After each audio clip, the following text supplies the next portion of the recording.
faster than a speeding bullet, I ran until my muscles burned and my veins pumped battery acid. more powerful than a locomotive. An idea is like a virus, resilient, highly contagious. Able to leap tall buildings at a single bound.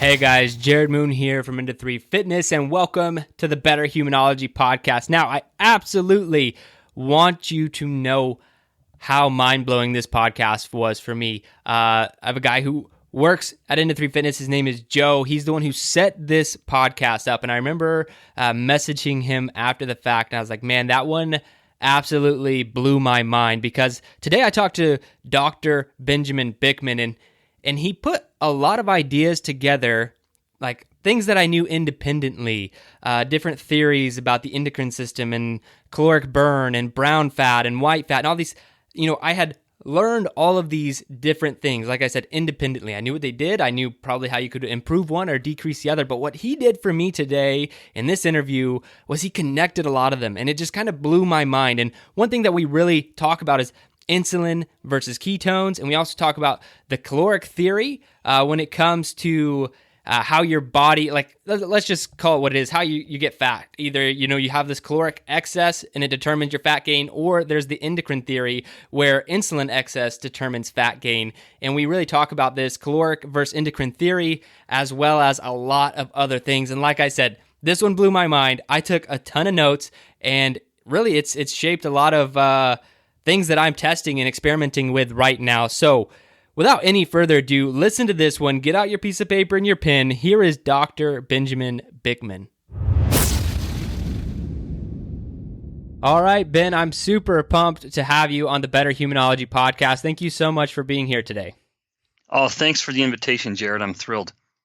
All right, we're going to get started with some challenges to kick off the week for all of our guests, and I'm going to throw those to you. Are you comfortable with that? I am. All right, let's start with a fitness challenge.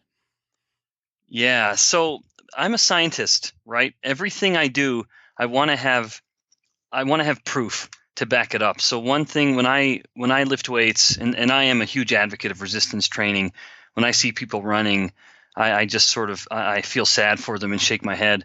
But with resistance training, I encourage people to really emphasize the eccentric motion.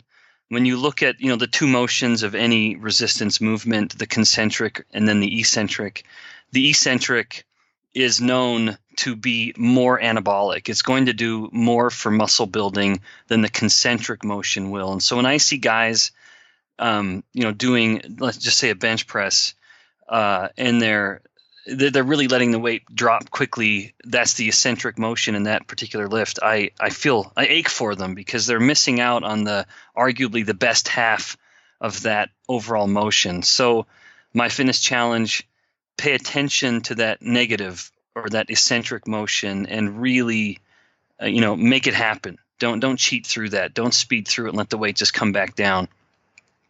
I love that. It's a great challenge, and definitely makes the reps a lot harder. I've done a lot of those in the form of, especially when I was more into bodybuilding style, that was a great way to pack on mass, just for all the reasons that you're mentioning.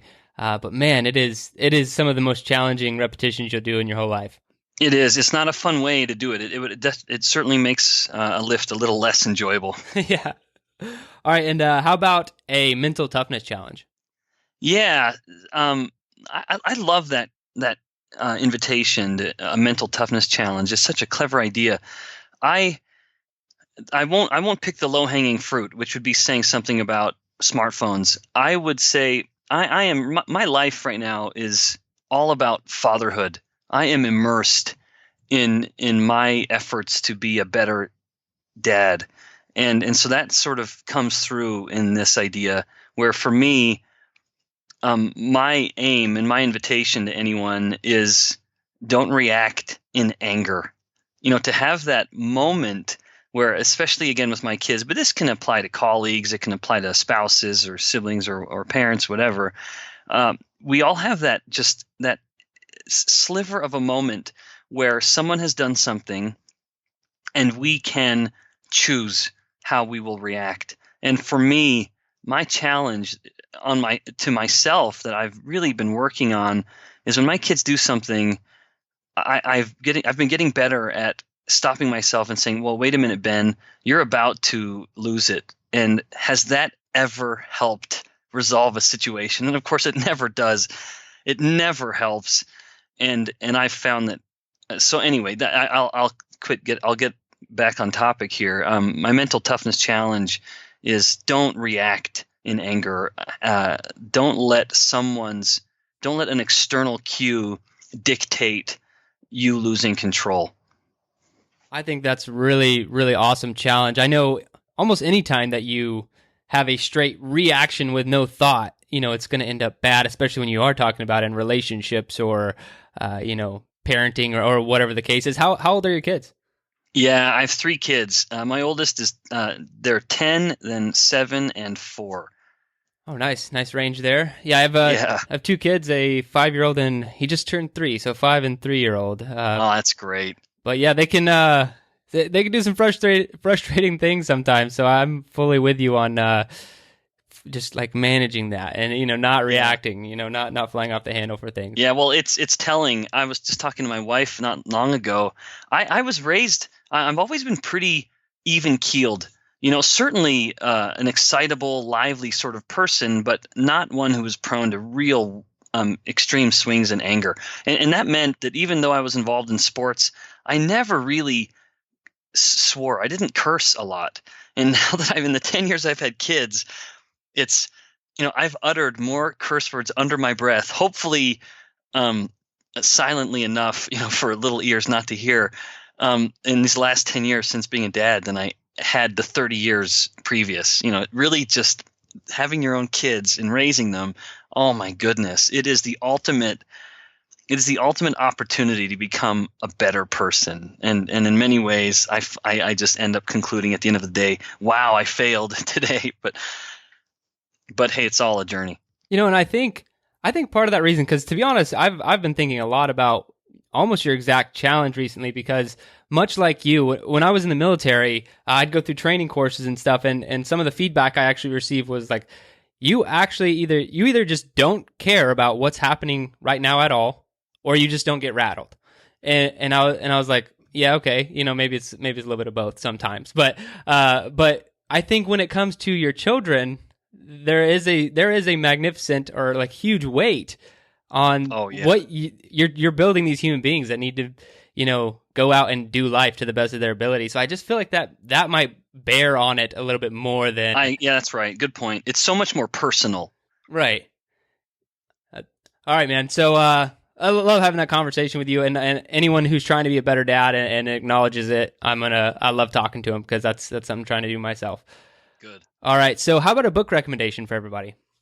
Yeah, that's another great invitation. So one of the things as a scientist, and especially one in the life sciences, I've grown to resent the fact that the famous scientists, I mean those that are well known in pop culture, are only physicists. And good for them. That's great. I mean, good for Einstein. It has worked well for him. And any of the famous scientists, they're always physicists. And I kind of resent the fact that the physiologists don't get any love. And so one of the things I've been working on as a professor is creating a course to more deliberately focus, not even a full course, just part of a graduate physiology course that I have to teach, is expecting the students to learn a little bit about their academic pedigree or their academic genealogy. And so, and this applies to just people. So the book I'm reading is, have read recently and would recommend. It's Wandering in the Gardens of the Mind. It's not going to be a book that someone reads and has like a bullet point list of things to do to be a better human. And so I hope that doesn't make it irrelevant, but it is a book to help us appreciate how we've learned. Anyone who's interested in metabolic function should appreciate, and that's what the topic of this book. It's a biography of Peter Mitchell, who was a scientist in the UK who was fundamental in our understanding of how cells produce ATP, the so-called energy currency of the cell. The way a muscle contracts is because the mitochondria mostly are producing ATP, and that's allowing this phenomenon of cross-bridge cycling, and the muscle shortens but gets thick, and that's the contraction. Anyway, it's a book about Peter Mitchell, a famous should be famous physiologist, biochemist, who if it weren't for him, we wouldn't understand cellular function and energy and metabolic function the way we do. And so kudos to Einstein and everything he's done, but we need to give Peter Mitchell a little love. Man, well, I think in the current state of today's world, physicists are about to take a back seat to what the world really needs, as far as science is going. Yeah. In fact, I blame physicists for looking at obesity as a calorie problem. I kind of say that tongue in cheek, but when you talk about thermodynamics and how we have to reconcile a body fat regulation with calories in, calories out, boy, that's a perfect physicist's model where it's accounting just for thermodynamics, energy in, energy out. But we are not. We are more complicated than that. We are not a closed system as a human being, our organism. Anyway, that's a big topic. But yeah, so in fact, let's get upset at the physicists for thinking of obesity the way we do. Well, yeah, I would love to talk about that. Before we do, let me get a little bit of background on you, where you're coming from, and how you got to where you are today. Yeah, thank you. So I am, this will surprise many, I'm sure. I'm the 9th of 13 kids, and it's a mixed, my mom and dad had 9 kids, and my mom passed away from cancer when we were all quite little. My dad remarried a woman with 4 kids, so I'm the 9th in that mix of 13. And it was a small little town in Alberta, Canada called Sterling. Really small. I mean, when I lived there, it was less than fewer than 1,000 people, and all the classes, kindergarten through grade 12, in one school. It was a wonderful childhood, but it was this very free range, roaming around sort of childhood that had me left me with a great affection for the capabilities of my body, what I could get out of my body, and how I could train it and develop it. And so my undergraduate degree was exercise science. I was very interested in how the body adapted to exercise. And I followed that up with my master's degree in exercise physiology, just kind of more of the same. But that master's degree unintentionally gave me an exposure to obesity research, which I hadn't been looking at. But it resulted when I learned there was a series of publications from Harvard where they found that adipose tissue was an endocrine organ, and it was secreting pro-inflammatory hormones, cytokines like TNF-alpha, these molecules that promote inflammation in the body. And that would then elicit metabolic effects like insulin resistance. And the idea that the fat tissue was conveying something to the body rather than just being a passive organ to handle energy excess or to provide it in energy deficient states, that changed me. And I was no longer interested in exercise as how the body would adapt to exercise. I became fascinated in how the body adapts to obesity and what are the mechanisms resulting in obesity. And so I made a deliberate, somewhat subtle shift to get more into the biochemistry of nutrient metabolism and obesity. And so I followed my master's degree up with a Ph.D. in bioenergetics, which was a wonderful degree. It was all about the study of energy in living organisms, and which is very relevant to obesity. That was at East Carolina University in North Carolina. And then I more and more insulin resistance was becoming my focus. And so I did a postdoctoral fellowship with Duke University, but oddly it wasn't in Durham in North Carolina. Duke has a sister campus with the National University of Singapore in Singapore, that little tropical island on the equator in Southeast Asia. So my family, we moved to Singapore and did research with Duke for 3 years. Again, all insulin resistance. And then I was hired as a professor in 2011 here at BYU. And insulin resistance at the time, it's funny to say this, but at 2011, when I started my own lab, I was assigned to teach a class. In the class I was assigned to teach, part of my assignment at BYU, in addition to science, is in fact teaching a class. I teach pathophysiology, which is the sick body. And I was so unfamiliar with that as a topic. And so, I'm preparing all these lectures, and every time I'm going through a topic, like, for example, heart diseases or liver diseases, joint disorders, brain disorders, dementia, that all those kinds of things. I would try to find some relevance of insulin resistance within that particular pathophysiological topic. And that was the beginning of me appreciating just the scope of insulin resistance, not only how many people it affects, half of all adults in the US, half of all adults in China, half of all adults in India, more than half of all adults in Mexico. You go through the Middle East and it's 60% of the adults have insulin resistance, but just the number of chronic diseases that insulin resistance causes. Its links to breast and prostate cancers, its links to dementia, to infertility, osteoarthritis, muscle waste, sarcopenia or muscle wasting. You name it, and insulin resistance has some role in a chronic disease associated with almost any organ, including the skin. And so all of these disorders that I consider the plagues of prosperity, and these diseases that affect societies as they become more affluent, you can find at their core a common denominator, insulin resistance. So anyway, that's my long story of how I went from being interested in exercise to being interested in more explicitly metabolic function, particularly in this sort of pathological state of obesity and insulin resistance. And I think I find it all very, very interesting. I think, like I said, I've done some research leading up to this podcast because I wanted to come prepared just to be able to talk to you, because I know how much the wealth of knowledge you have on this topic, insulin resistance, caloric theory versus endocrine theory, and why people get fat. And can we kind of start there, and maybe I want to ask your questions and kind of like unfold that a little bit. But you're kind of, one of the presentations I saw is you're saying why people get fat is this kind of the caloric theory versus the endocrine theory. Could you explain those two?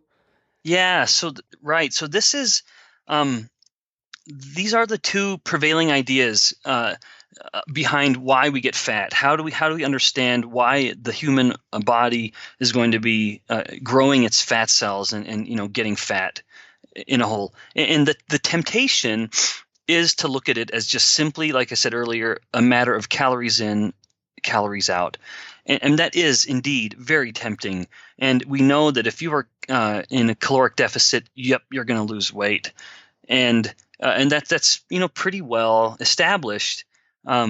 However, there are these bits of evidence, mind you, in fact, I shouldn't say bits. There is a whole body of evidence suggesting that doesn't adequately account for body fat changes, where you can look at any study where almost all of the 50-some studies that have put humans on either low carb or high carb diets with the contrasting levels of fat in each, the low carb diet almost always results in significantly greater fat loss. And this is even when calories have been so-called clamped, even when they're monitoring caloric consumption and the caloric consumption is identical between the groups, or at least not statistically different, the low carb group still, in over half of the studies published, results in statistically significantly greater weight loss, whereas you don't have any of the high carb, low fat diets resulting in that degree of weight loss. And so there's this area where pure calorie number, it has to be challenged, and that's where the endocrine theory comes into place. And so my role as a scientist, I don't intend to be diplomatic. I'm not trying to be a diplomat and appease both parties, but in fact, I genuinely believe the evidence suggests there's relevance to both. That a caloric, you have to account for the calories, and I believe that the endocrine theory allows for not only accounting for the calories, but also putting the body in the right frame, the right milieu to tell the body to store energy. I mean, insulin, of course, is the key to metabolic control. And so when insulin goes up, you're storing. Now, but when insulin goes down, and this is part of that one talk that you'd mentioned that I gave, some of the work that we're doing now, albeit in cells and rodent models, hopefully soon to humans, where when insulin is low, you have now not only this increase in energy expenditure, which is well documented due to this phenomenon, at least partly, of mitochondrial uncoupling. And that's a neat topic, and we can go into it, but I won't go any more into that right now. But we have mitochondrial uncoupling, which is increasing heat, and that means we're increasing metabolic rate. But we also have, when insulin is low, the uncoupling and ketone production. And when we have ketogenesis, we will use ketones, of course, but we also are, even if it's to small degrees, wasting ketones. The fact that someone can measure their ketones in their breath and can measure their ketones in their urine means that we are taking a molecule that would otherwise be used for energy, either used or stored, but we are now in fact wasting. And that's just something but we have to acknowledge, that even the calorie purists have to acknowledge, yes, there is some ketone wasting. And when we appreciate that ketones are nothing but small little pieces of fat, it becomes quite fascinating to imagine that we're literally breathing out or urinating out pieces of fat. And that is energy that we don't have to use or store. And so it's keeping this caloric theory in mind, yet it's an endocrine regulator. Insulin, the hormone insulin, is what's creating this unique caloric state, or this so-called metabolic advantage. And so if I understand it correctly, so higher insulin levels, if we now go into brown adipose fat tissue and white fat, so if you have higher insulin levels, then it's going to turn brown fat to white fat, right? And vice versa with higher ketone levels, you're going to be turning white fat to brown fat. Is that? Yeah, that's a great question. So in fact, brown adipose tissue, there are a few distinct little spots in the human adult where it is genuinely brown fat, and it's not like and everywhere else is white fat. If the fat that you can pinch and the fat that's accumulating in our visceral space, that visceral fat, that's white fat. And then we have those few distinct pockets of distinctly brown fat, and those are two different types of fat.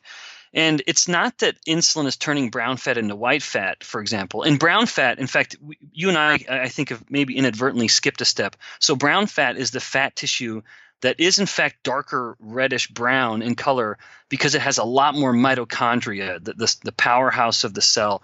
And the mitochondria are responsible for taking in nutrients and then getting ATP, creating ATP, to use for any sort of cellular work or anabolic reactions, like making protein, building a muscle up. But brown fat takes in those nutrients, and rather than creating ATP, it's through this coupled reaction. It just takes the nutrients, breaks them down, and then creates heat out of it. We're not getting any productive ATP formation. So we've uncoupled the electron transport function to this process known as oxidative phosphorylation, which is the name for the process whereby we create ATP. So brown fat and white fat are fundamentally different, but what happens is insulin makes brown fat act like white fat. It doesn't actually become white fat, but it no longer, the most identifiable feature functionally of brown fat is that it is uncoupled. It can take in energy like glucose, like fat, and then just waste it as heat. But it does that less. In other words, it becomes less uncoupled, or the mitochondria become more coupled, where it's only going to break down as much energy as the cell needs. So in other words, insulin is making brown adipose tissue act more like white adipose tissue. Now, in contrast, when insulin is low, and then in a state where we have more ketones, so you can't have ketogenesis in a human unless insulin is low. That has to happen, and that brings up some interesting questions about now this whole phenomenon of exogenous ketones, where people are drinking ketones, which is interesting and certainly a topic worth discussing. But I won't get into that right now. But when insulin is low, the liver is undergoing ketogenesis, and ketones then not only make brown fat act like brown fat, but it also makes certain white fat spots, like the subcutaneous fat, the fat that we can pinch and jiggle.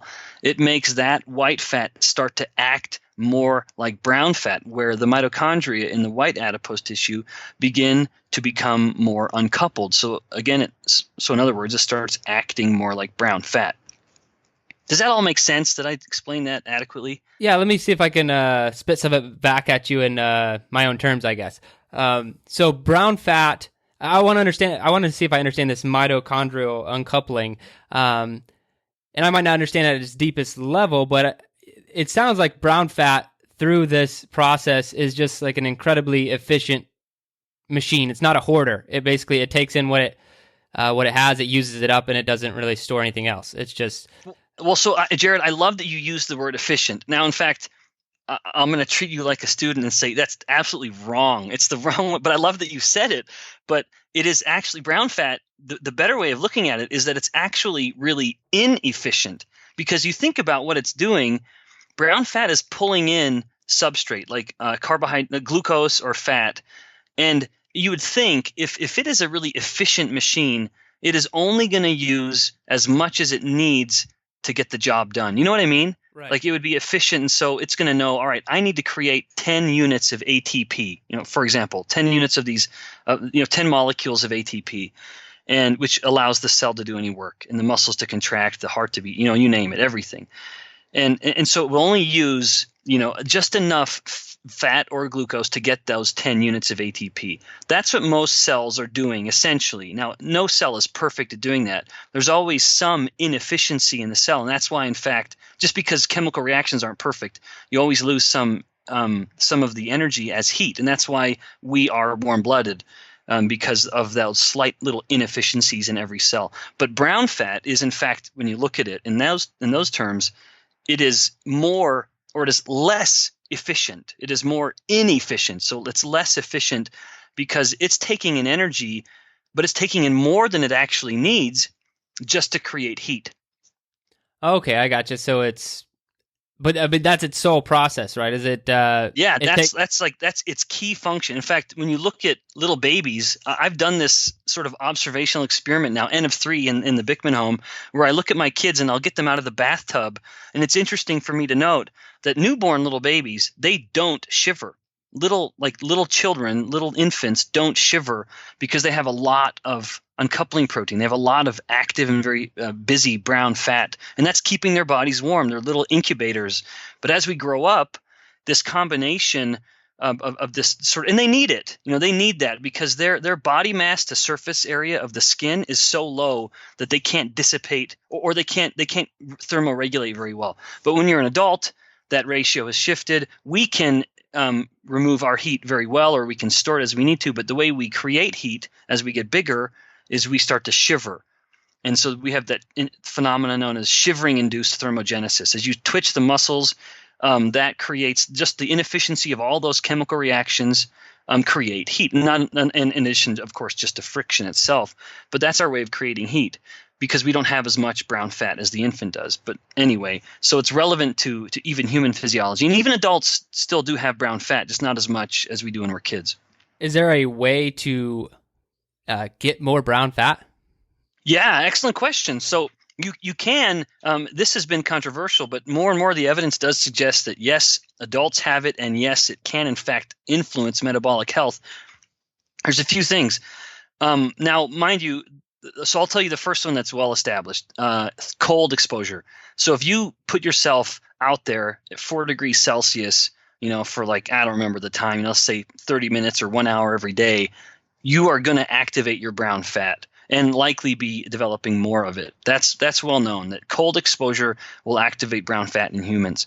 However, the research that we've been doing is that ketones can create this shift in humans to induce to start making white fat, like the fat you can pinch at your belly or anywhere, start to act more like brown fat. And so anyway, the evidence in rodents and in cells, in fat cells in culture, like growing the cells in petri dishes, we have that well established.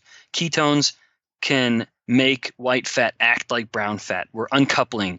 And then we're just about to hopefully start these experiments in people. And so put people into ketosis and get little biopsies of their fat right by their navel, and then test the mitochondrial function in that fat. Wait, so you're getting people in nutritional ketosis, which brings up another, you mentioned it earlier, what is your thought?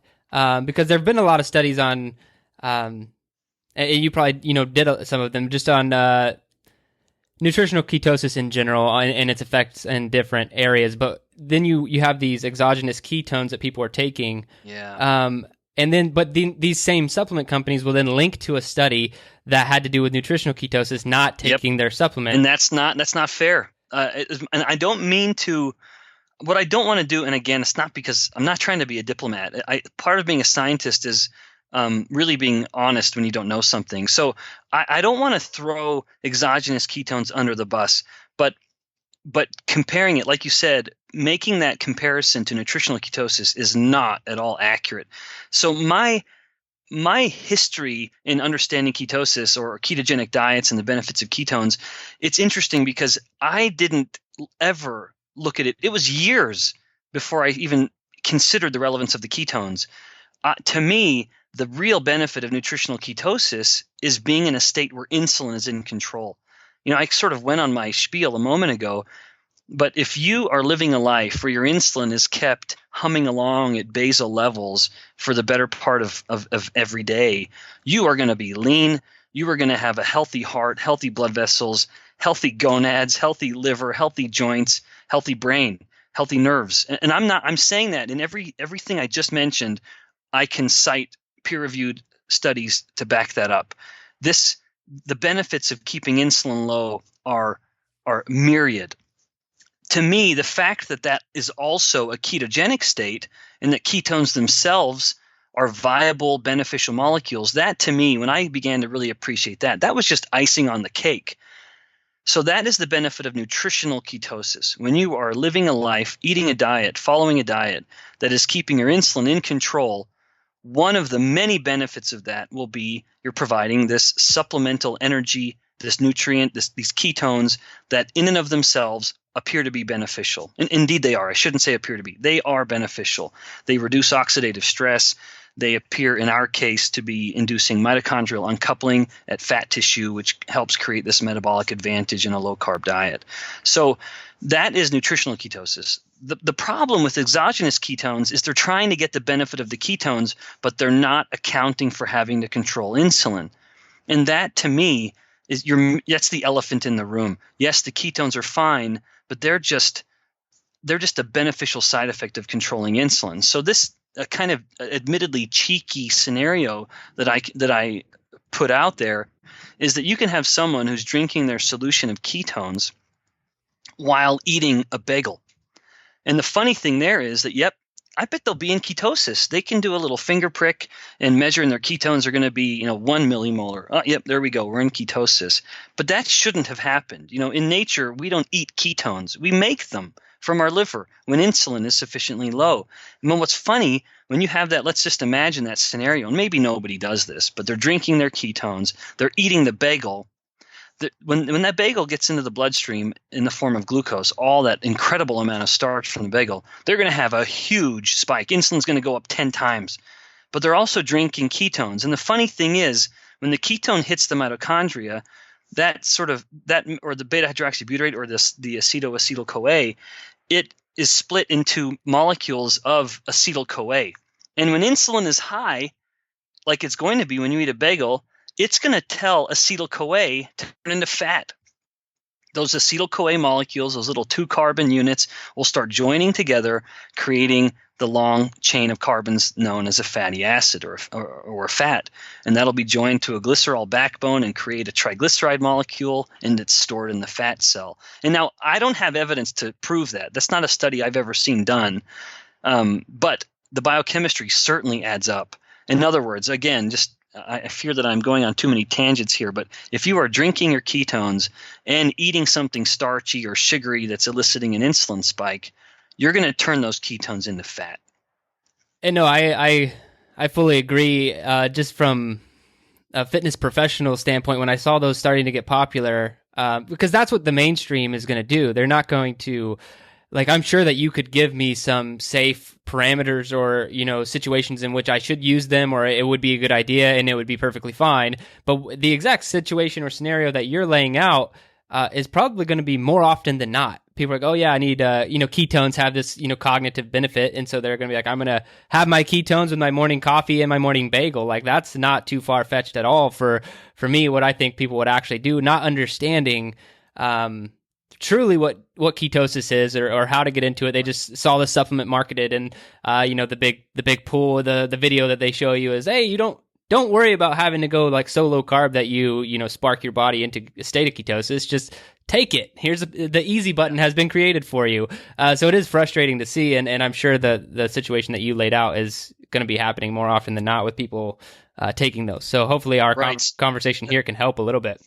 Yeah, so that's the takeaway to me when it comes to ketones is make them, don't drink them. I mean, earn them. Earn the ketones by having that discipline to follow a diet. I mean, if that's a goal, if ketosis is a goal, and there's a lot of evidence to suggest there's good reason for it, but earn it. Get there because of the way the body was designed to do it, which was keeping insulin low. Don't fake it. There's no shortcut.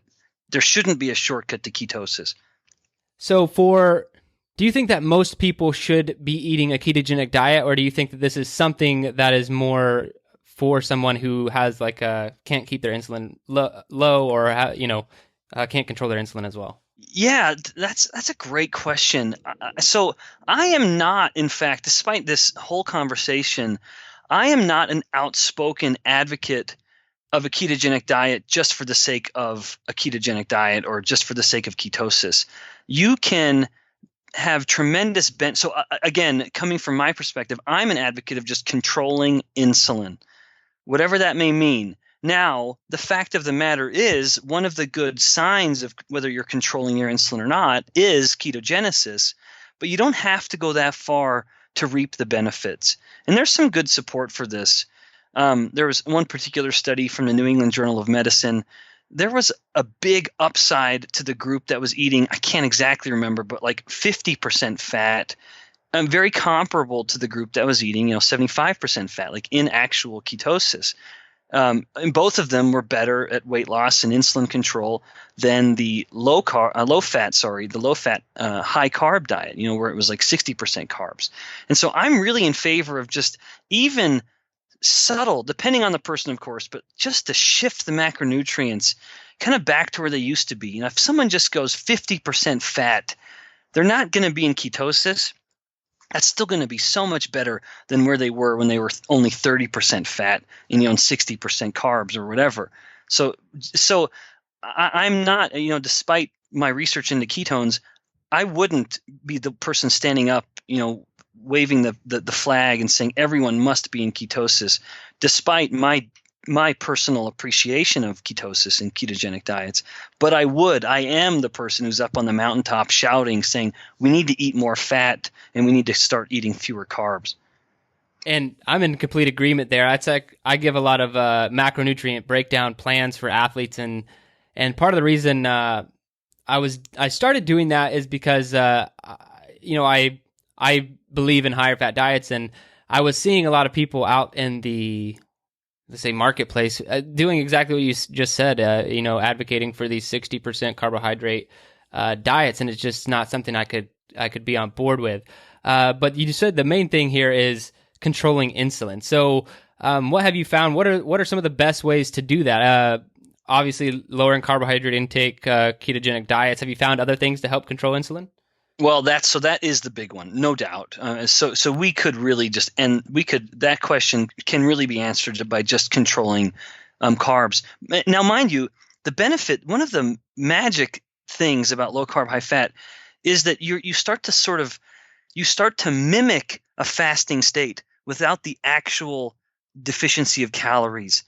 So when you look at the original research by these real wonderful scientists, more physiologists who need more credit, like George Cahill, who did some just seminal studies in starvation. One of the key features of starvation is the shift in the insulin to glucagon ratio, where insulin has gone really low and glucagon has come up to mobilize fat for fuel and to create new glucose to keep the body fed.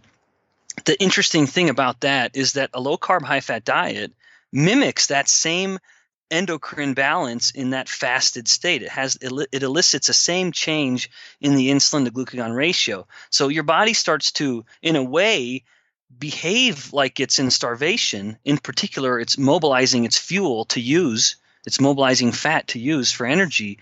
but yet you're still providing the body with energy. You're not actually starving.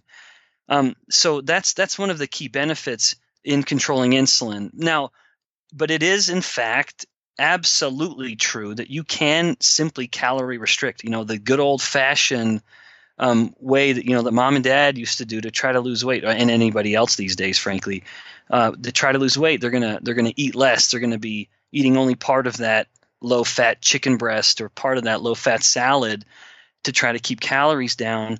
And yep, if you're calorie restricting, if you're skipping, you're cutting out half of every meal, yep, your insulin will be less than it would otherwise be.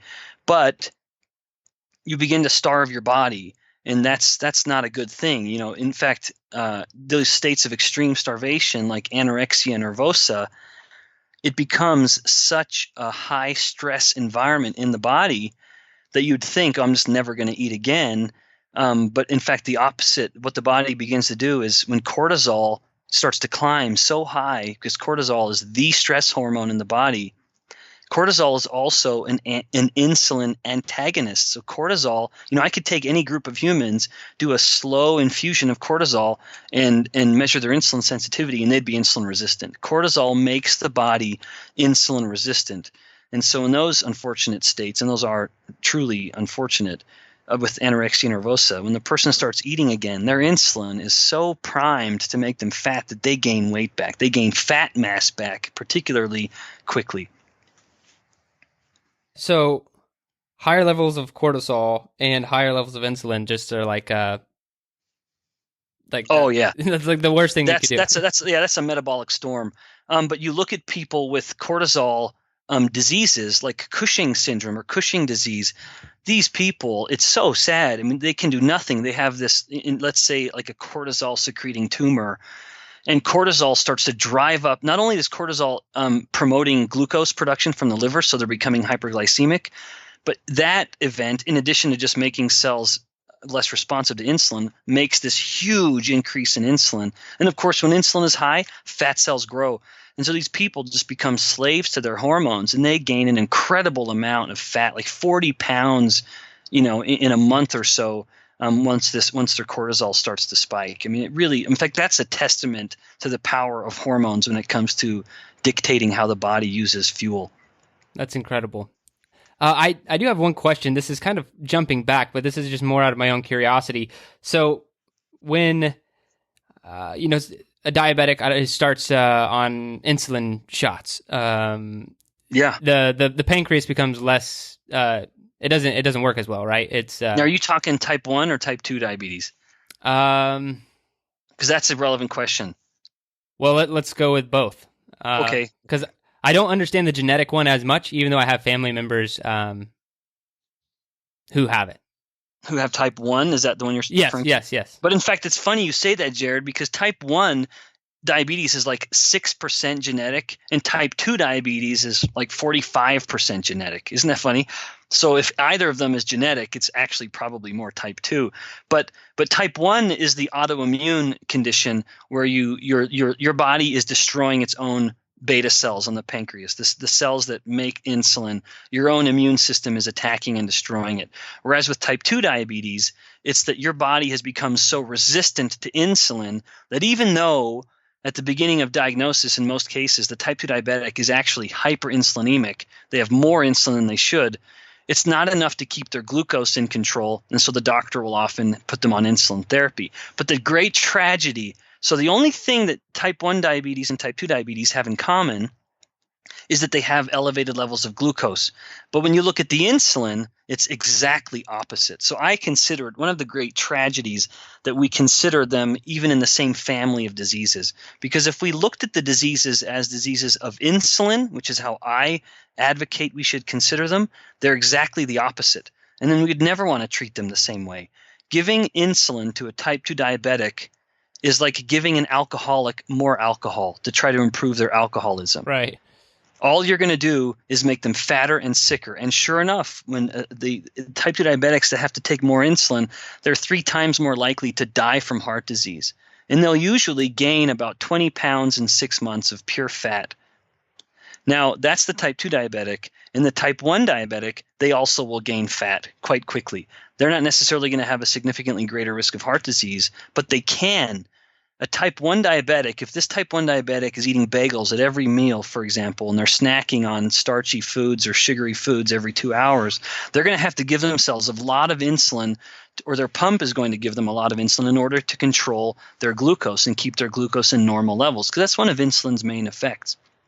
And so this type 1 diabetic is going to gain weight, and they're going to become fat, and they're going to become insulin resistant, which is the hallmark. That is the foundation of type 2 diabetes.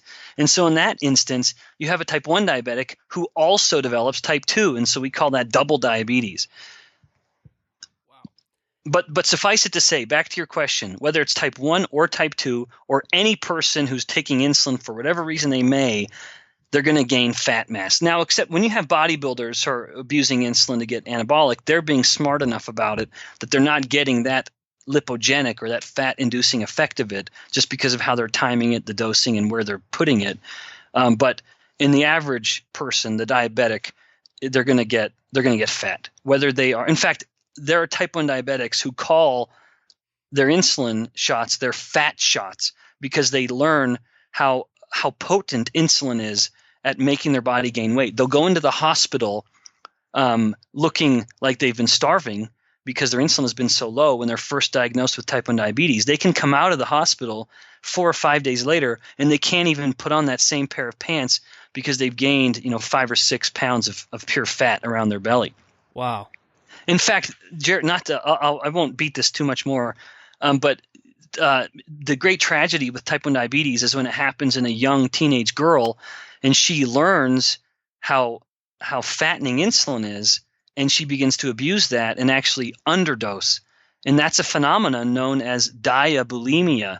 It's this, clever little term to mix bulimia with diabetes, but they're not vomiting up anything, which is the key feature in bulimia. They're just skipping their insulin injections. So they go get this big, starchy, delicious muffin, and they know I can eat that muffin.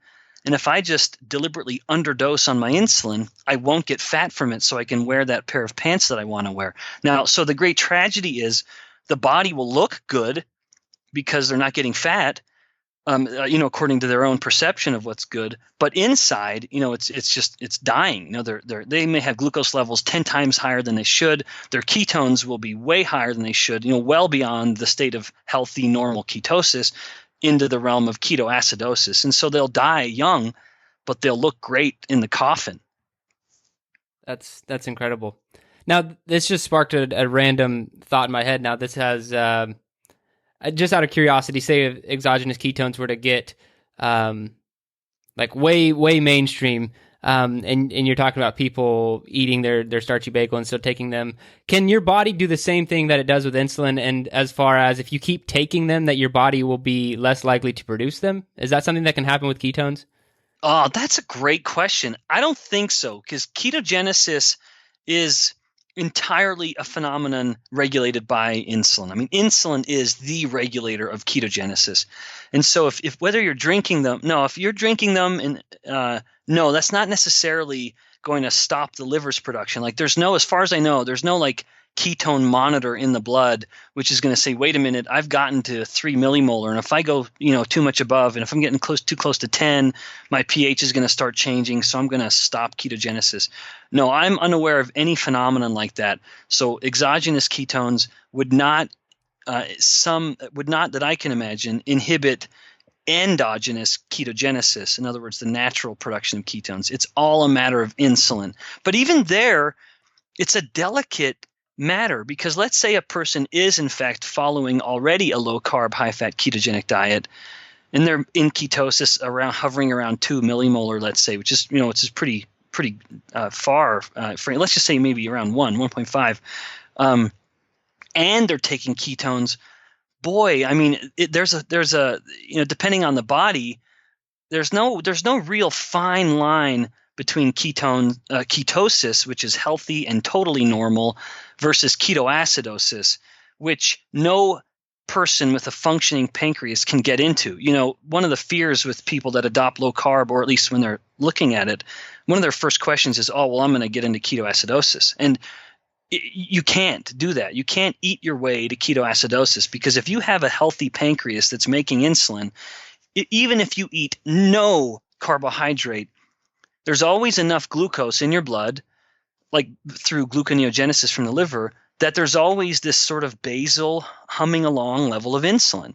And that's always enough to keep ketogenesis in check. Yes, ketogenesis is happening, but it's not running rampant like it is if there's no insulin.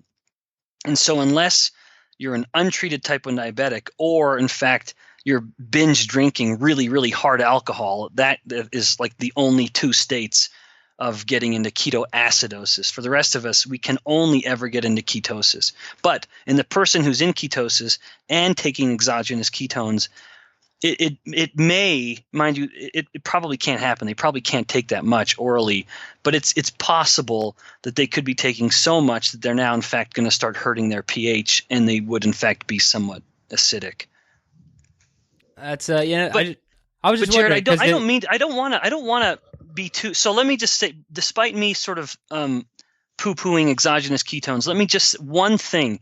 There is some evidence to show that in states of dementia or states of traumatic brain injury, there may be a therapeutic relevance to exogenous ketones, where you're deliberately wanting the ketones to be a little higher than normal in order to sufficiently feed the brain or the nerves, which for some reason, like in states of dementia, for example, aren't using glucose sufficiently well for fuel. And so when you provide that alternative fuel, there may be, the brain begins to benefit, or nerves do. So in that may be the only relevance where me as a scientist, where I could nod my head and say, yep, there is an application there. But for the typical individual who just wants to be healthy body weight, healthy metabolic function, I have a hard time justifying the use of ketones, exogenous ketones. Yeah, and I just thought I'd get your opinion there. I think it's very fascinating. I think, ketosis is only gaining more ground, it seems, into to the main culture, which can be good. It's just when people create the, like I said earlier, the easy button and don't fully understand everything that's behind it, it can be bad. Yes, that's right. Don't try to shortcut it. That's right. No easy button. That's perfect. And so you're definitely you say that the caloric theory definitely fits within the endocrine theory, and you're more along the endocrine theory as opposed to let's count how many calories we're eating and expending, or calories in, calories out model. So kind of where do we go from here? What would you recommend someone do if they're listening to this and they want to make a change in their diet, but they're not 100% sure what the first step would be? What would you recommend? Yeah, so I love ending sort of educational conversations. Like when I talk with people about this stuff, I love ending the conversation with an actual action item. Where I talk to somebody about this, like a friend over dinner, like just yesterday, having dinner at a family friend's house, talking with this husband and wife about this. I like that after 30 minutes of conversation, the person may be feeling a little overwhelmed. What is a takeaway? To me, one of the most easily applied and tremendously beneficial takeaways is change breakfast now. So of all the meals, it's so unfortunate that breakfast has become the starchiest, most junk-laden meal of the day. This whole myth that breakfast is the most important meal of the day probably started by cereal marketing firm or something like that. Sure, it's important, but there's nothing magic about it. But the tragedy is that it has become so loaded with refined starches and sugar. And it used to be a very fatty thing. I mean, it used to be steak and eggs, we kind of laugh at that nowadays, but man, we got to get back to that. So if someone were wanting to, appreciate the relevance of calories and the relevance of hormones in dictating metabolic health, I would say change breakfast tomorrow and develop this mix of foods so it doesn't get too boring, I guess, where it has become really heavy, more focused on fat and protein. And that, of course, one of the easiest thing is eggs. I consider that that's like God's perfectly packaged, food. But whatever it could be, eat more fat and protein. And then from time to time, I tell people 2 days a week miss breakfast and don't eat until lunch, but eat a bigger lunch. And so that's that idea of people will say that, Bikman is an advocate of intermittent fasting. And in a way I am, if a person's smart about it, but I am more an advocate of time-restricted feeding, or where you are compressing. Intermittent fasting is usually stated in terms of multi-day fasts, which Jason Fung has really helped us understand well, and I give him a lot of credit for that, frankly. But I don't know enough about that yet, and there's not enough research to look at this for me to know too much about it, despite seeing benefits. But time-restricted eating, where you are just compressing the time in the day during which you're eating, that I am an advocate of. And so occasionally miss breakfast, and you're not cutting out those calories necessarily. You're just putting them in that compressed window of you're going to eat all of your calories between noon and 6 or whatever. And the benefit there is that you just prolong the period of the day, the time of day where insulin isn't spiking. One of the worst things someone does is they eat a starchy meal and then they eat a little snack because they've been told to eat 6 small meals per day or something like that. No, that is asinine. It is so unfortunate. And that is an artifact of when diabetics were first treated with insulin, and you need to eat these meals to keep your blood glucose in control, and you would inject too much insulin, and so now you have a rebound hypoglycemia. Yep, so you need to eat 90 minutes again later. That we don't need to do that. Don't snack throughout the day. Eat a meal like you mean it. You sit down or whatever you can do, and you're going to eat that 1,500 or 2,000 calories right there. Boom. And then you're going to do it again, 6 hours later. Boom. And then you're done for the day or whatever. So change breakfast. That's something that is so easily done. And now I'm very sensitive to people in family situations, of course, as we talked about at the beginning of the conversation. For me, I find that I can be very deliberately low carb, high fat for my breakfasts, and it doesn't affect the family. Now, my family is in fact still nevertheless low carb, high fat. And my wife sort of finally, I was able to, you're never a prophet in your own country. My wife, the last person she wants to listen to is her husband, but she saw the benefits after we had our third baby. So she's very much on board and a very big advocate of eating more fat, but none of them, and I don't want my kids, I don't want to be that kind of dad. They're not quite in it as deeply as I am. I find that I can very easily alter my breakfast and it doesn't affect the family. Lunch can be whatever I want it to be because I'm here on campus. And then dinner is the one that people may find is a little more difficult, especially if it's only one spouse on board or one partner and then the other one isn't. Well, that's going to be a challenge. And in that case, the person has to just do the best they can. But breakfast is something we can all easily change, and it's important to change it. I think that's a great takeaway and first action step for anyone who's interested in putting their first foot forward in all that we've talked about today. Now, I would like to get you through the quick fire questions and the question of the show before we end. Are you good with that?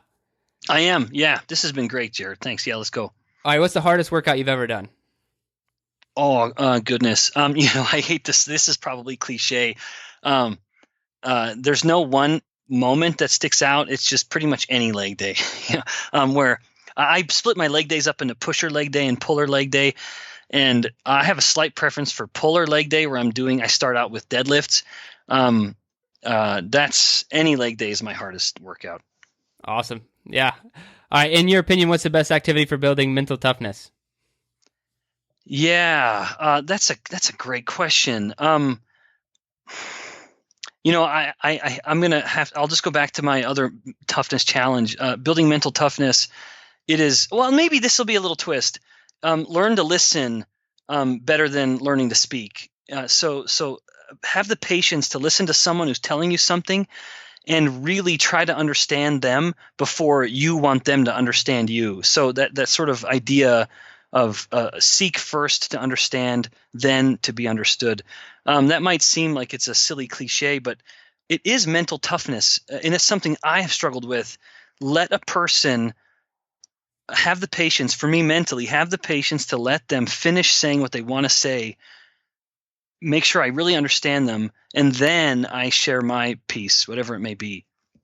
I think that's great, man. Not silly at all. Yeah, too many people are just waiting for their turn to speak, right? And not really listening to what you're saying. Yeah, and social media, unfortunately, really just feeds that, where everyone wants to we think that we all are wise enough to make these proclamations, these broad announcements. And boy, if more people would just kind of keep their mouths shut or their, fingers off their, their devices, we'd all be a little better off. I agree. All right, if you could only have one piece of equipment to train with for the rest of your life, what would it be?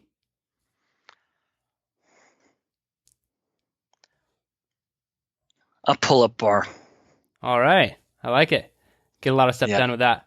You can, yeah, because you can push on almost anything, but finding ways to pull, that's not as easy. All right, now the question of the show, what is the best advice you have for becoming a better human? And this is 100% open-ended. Yeah, so I already let the cat out of the bag. I'd say what I have found, what I've struggled with to be my best self as a son, as a brother, as a husband, and a father. And those last two are roles that, and even a scientist, for heaven's sakes, which is a role that I frankly take far less seriously than being a good husband and father. But I want to be a good scientist. It is that idea of understand someone before you try to have them understand you. I think that's great. All right, Ben, is there anywhere that you'd like for people to go? And maybe they want to learn more information about your research or anything that we've talked about. Where could they dive into more of this information? Yeah, so my lab's research, we have our own lab research, a lab website, which isn't too exciting. It's just bikmanlab.byu.edu. But the more keeping in touch, keeping up to date with more research on this topic, me as a scientist, I consider it quite fortunate that I have access to all of this, great information. And it's a passion of mine to share that, where other people don't get paid to ask questions and find answers. And as a scientist, I do. And I think it's quite an honor. So I'm always sharing information on Twitter and on Instagram and Facebook. You can find me on Facebook and just with my name, Benjamin Bikman, no C in Bikman, just Bikman. And then Twitter and Instagram are both Ben Bikman, Ph.D., at Ben Bikman, Ph.D. And so it's just Ben and then my last name, Bikman, and then the degree that lets someone think they can believe me, Ph.D. So Ben Bikman, Ph.D. That's usually where I'm putting all this out. Any information, almost every day. I've found what are the new publications that have been released in all of the academic journals, what are the ones relevant to metabolic control, and that's usually what I'm sharing. I think that's great, and I love that you're putting out that information because sometimes I've reached out to other scientists at universities before, and they're not as willing to get on a podcast and talk about these things. So I really appreciate you taking the time to do this. It's going to make a huge impact, and I really appreciate it. Well, I really appreciate the invitation, Jared. I think the way you've done this, the way you've structured these interviews, I think is just spectacular. And honestly, the way the opportunity to talk about this, it's not common that scientists get to share knowledge and things they're passionate about. And so I really relish the opportunity, and I'm grateful for the invitation. Thanks again. All right, man. Thank you so much.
Your best.